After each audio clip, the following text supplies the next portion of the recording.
अपनी कमजोरी पे ध्यान देना चाहिए, हम ध्यान देते ही नहीं। आपको तीन चीज़ें मिलेगी सर यहाँ पे। एक तो सीपी यानी क्रय मूल्य, कॉस्ट प्राइस। एक आपको मिलेगा एसपी सेलिंग प्राइस यानी विक्रय मूल्य।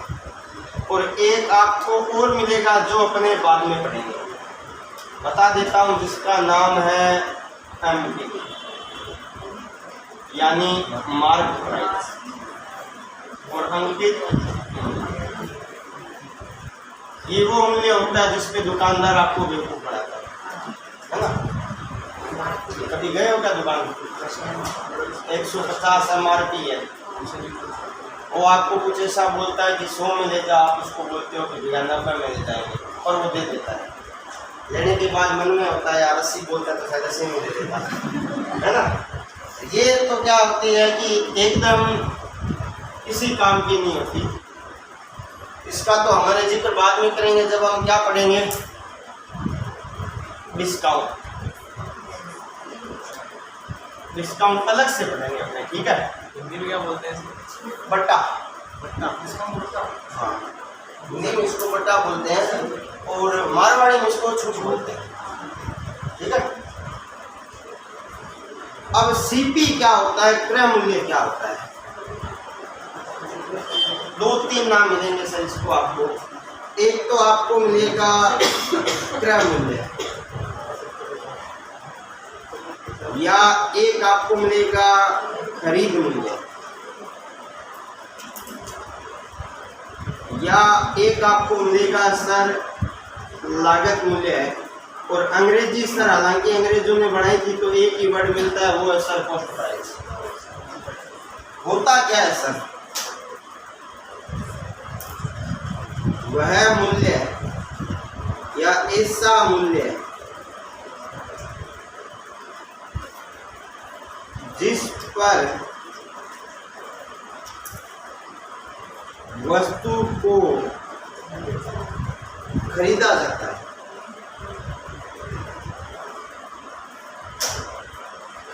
बहुत छोटी छोटी चीजें लिखाऊंगा, आप बोलोगे सर ये तो हमें आती है, मैं बोलूंगा और अच्छी बात है। अब यहाँ आते हैं सर विक्रय मूल्य।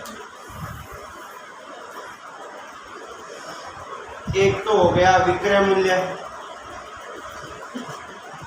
एक हो गया बिक्री मूल्य। नॉर्मली ये दो ही नाम आते हैं, ठीक है। एक तो हो गया विक्रय मूल्य और एक क्या हो गया, यानी ये क्या होता है कि सर ऐसा मूल्य किसी वस्तु, नहीं वस्तु की बात नहीं होगी, हम प्राइस की बात करें। ऐसा मूल्य है जिस पर वस्तु को बेचा जाता है। ये तो दो तो थी सिंपल बातें, ठीक है। इसमें तो कोई किंतु परंतु नहीं। अब विक्रय मूल्य हो या क्रय मूल्य हो, दोनों ही केस में आपको लाभ या हानि होती है। और ये आपको एक नोट करके लिखनी है सर, नोट करके लिखनी है आपको। क्या लिखनी है कि सर लाभ या हानि सदैव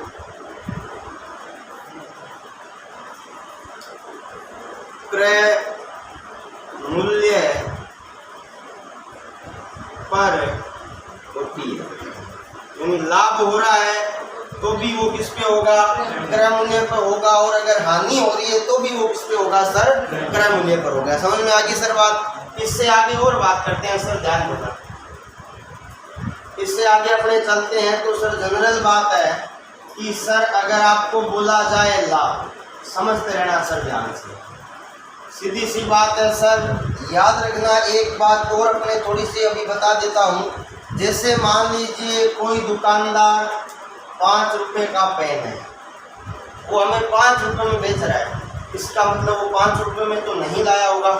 यानी सर अब ये जो 5 रुपए है ये दो चीज़ें आती है सर। जो खरीदने वाला है उसके लिए तो ये क्या काम करता है, विक्रय मूल्य का। और जो बेचने वाला है उसके लिए क्या करते हैं, सही बोल रहा हूँ क्या, उल्टा बोल रहा हूँ। खरीदने वाले के लिए क्या होगा, क्रय मूल्य, और बेचने वाले के लिए क्या होगा। हमें केवल और केवल किसकी बात खरीदनी है, खरीदने वाले के बारे में बात करनी है। बेचने वाले के लिए हमें कोई मतलब है। क्लियर होगी सर बात। क्योंकि याद रखना, ना तो हमें लाभ होगा ना हमें घाटा होगा। क्यों, क्योंकि हम तो खरीद के लाके काम में लेने वाले ना। लाभ या घाटा तो इसी को होगा जो ये पहले से खरीद के ला रहा है। क्लियर होगी सर बात। अब कोई मंद बुद्धि बोलता है सर मेरे घर पे दुकान है, मुझे तो आगे बेचना ना, वो एक अलग टॉपिक होता है। बाकी मेन मुद्दा आपको किस पे करना होता है, हमेशा क्रय मूल्य पे करना होता है। क्लियर होगी सर बात। अब आगे ध्यान देना सर। अब लाभ है, सीधी सी बात है सर। आपको बोला गया कि सर कोई वस्तु है जिसको 110 रुपए पे क्या किया जाता है, और इसको सर 140 रुपए पे क्या कर दिया, बेच दिया। तो आपको कितने रुपए का लाभ हुआ, आपने कैसे निकाला, SP माइनस यस या नो। तो सिंपल सी गणित है सर। लाभ का फॉर्मूला क्या आएगा, विक्रय मूल्य माइनस विक्रय मूल्य। एक और आता है सर आपके पास में, अगला आता है हानि। अब हानि को समझाने की आवश्यकता नहीं होनी चाहिए। हानि में क्या हो जाएगा, क्रय मूल्य माइनस विक्रय मूल्य।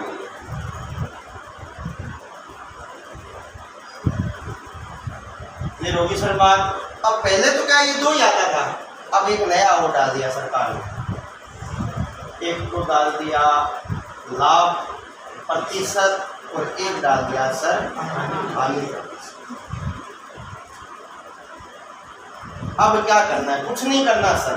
लाभ प्रतिशत है तो ऊपर रहेगा लाभ।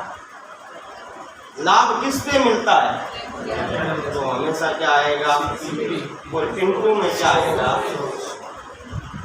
बाकी बात समझ में। इसी प्रकार हानि प्रतिशत है तो ऊपर तो क्या रहेगा, और बट्टा में क्या रहेगा, सीपी रहेगा। क्योंकि लाभ या हानि दोनों किस पे हो रहे हैं, और इनटू में क्या आ जाएगा, ये हुआ है। सुन भाई बेटा, अब एक बात और बता देता हूँ, कल को आप घर जाके हमको रखने बैठ जाओ, क्वेश्चन करते टाइम ये नहीं काम नहीं है। तो सर हमें लिखवा क्यों है, बताता है ना सर, जो काम नहीं है लिखवा क्यों है। कभी कभी क्या होता है, डाटा नहीं आता दिया हुआ। डाटा देने का मतलब होता है, जैसे मैंने यहाँ बोल दिया 110 रुपये की वस्तु 140 में बेची जाती है, ये तो एक डाटा आ गया। कभी कभी होता है कि डाटा आता ही नहीं है, तब आपको डायरेक्ट क्या लिखना होता है, केवल और केवल फॉर्मूला लिखना होता है। और फॉर्मूला आप ऑप्शन में से तभी पहचान पाओगे जब आपको फॉर्मूला याद होगा। जैसे क्वेश्चन आ गया, सपोज डेट एक मान ले कि किसी एक वस्तु का क्रय मूल्य P रुपये है तथा उसको विक्रय मूल्य R में बेचा जाता है, तो उसका लाभ क्या होगा। हम क्या करेंगे, P माइनस R, जैसे R माइनस P। मैंने बोला वो ध्यान से सुना नहीं आपने। किसी वस्तु का क्रय मूल्य P रुपये है, उसे विक्रय मूल्य R पे बेचा जाता है, तो लाभ क्या होगा, R माइनस P। बात को समझ रहे होंगे। इस प्रकार से बिना क्वांटिटी की क्वेश्चन में आ जाता है, और ये बहुत रेयर चांस है जब ऐसा आता है, तो ये कर्मचारी बोर्ड में ऐसा नहीं आता। अब आगे चलते हैं, क्या इतना होता है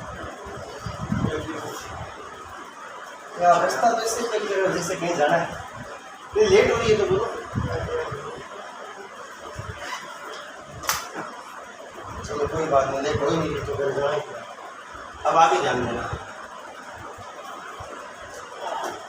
अब देखो किसी किसी को मेरे को गुस्सा भी आ रहा है, आने दो, क्या फर्क पड़ रहा है। अब यहाँ ध्यान दो थोड़ा सा, इसके अंदर ही अपने कुछ बातें निकालते हैं। जैसे यहाँ से आप लोगों ने लाभ का निकाला, अगर मैं यहाँ से दो फॉर्मूले और निकालना चाहूँ, एक तो सर मैं निकालना चाहूँ विक्रय मूल्य का, और एक मैं निकालना चाहूँ सर मैं क्रय मूल्य। ध्यान से देखना सर, अगर मैं विक्रय मूल्य का निकाल रहा हूं तो क्रय मूल्य को उधर भेजूंगा तो क्या आ जाएगा, आ जाएगा सर लाभ प्लस क्रय मूल्य। जैसे आ लो चेक कर लो जी, माइनस का क्रय मूल्य उधर गया। अब मैं क्रय मूल्य का निकालना चाहूँ तो क्या हो जाएगा? अगर मैं क्रय मूल्य का निकालना चाहूँ तो क्या हो जाएगा? क्रय मूल्य तो माइनस का क्रय मूल्य इधर आके और प्लस का लाभ उधर जाके, यानी फॉर्मूला क्या बन जाएगा सर? विक्रय मूल्य माइनस। क्लियर होगी सर बात? अब यहाँ ध्यान देना, इसी प्रकार हानि वाले फॉर्मूले में चलेंगे। दो चीजें निकलेगी सर, विक्रय मूल्य। अब हानि वाला पोर्शन आता है, ध्यान देना सर। विक्रय मूल्य निकालना है तो माइनस का विक्रय मूल्य इधर आएगा तो ये उधर चला जाएगा, तो सर क्या बन जाएगा? सर बढ़ना क्या है? क्रय मूल्य माइनस, और सर अगर मैं यहाँ से क्रय मूल्य निकालूं, ये तो आसान है ना सर? कैसे? विक्रय मूल्य प्लस, समझ में आया? देर होगी सर बात? और आगे चले, कोई दिक्कत नहीं है। अब आपके पास में एक छोटी सी बात लिखते हैं सर, ध्यान देना, थोड़ा सा आप लोग ध्यान देना, छोटी सी बात लिखते हैं और ये इंटरेस्टिंग बात है, आपको विक्रय मूल्य निकालना।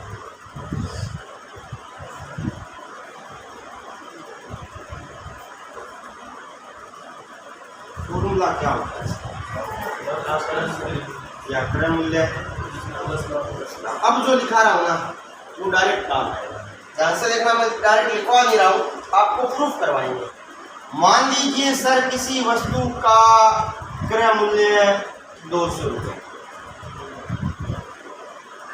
और आपको लाभ प्रतिशत है जो कितना दिया हुआ है?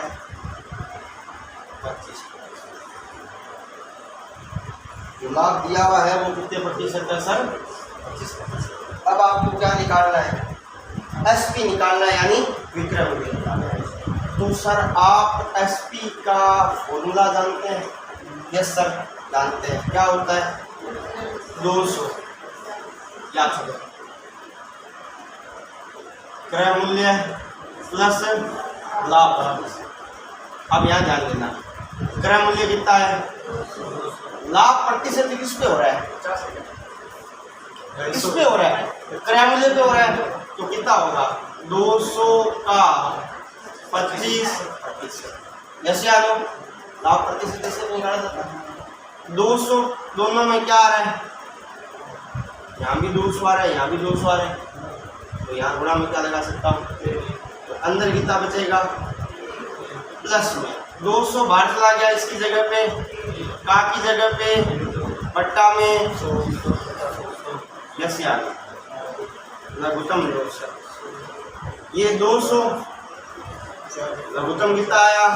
तिरछी गुना 100 प्लस 25। यस यार, यानी अब मैं इस 200 को क्या बोलूँगा? सीपी।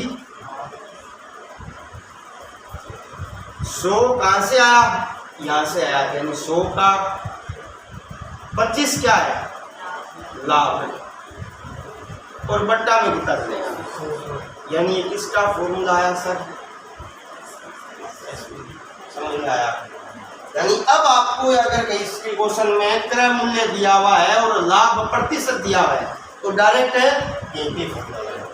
समझ में आ गई सर बात?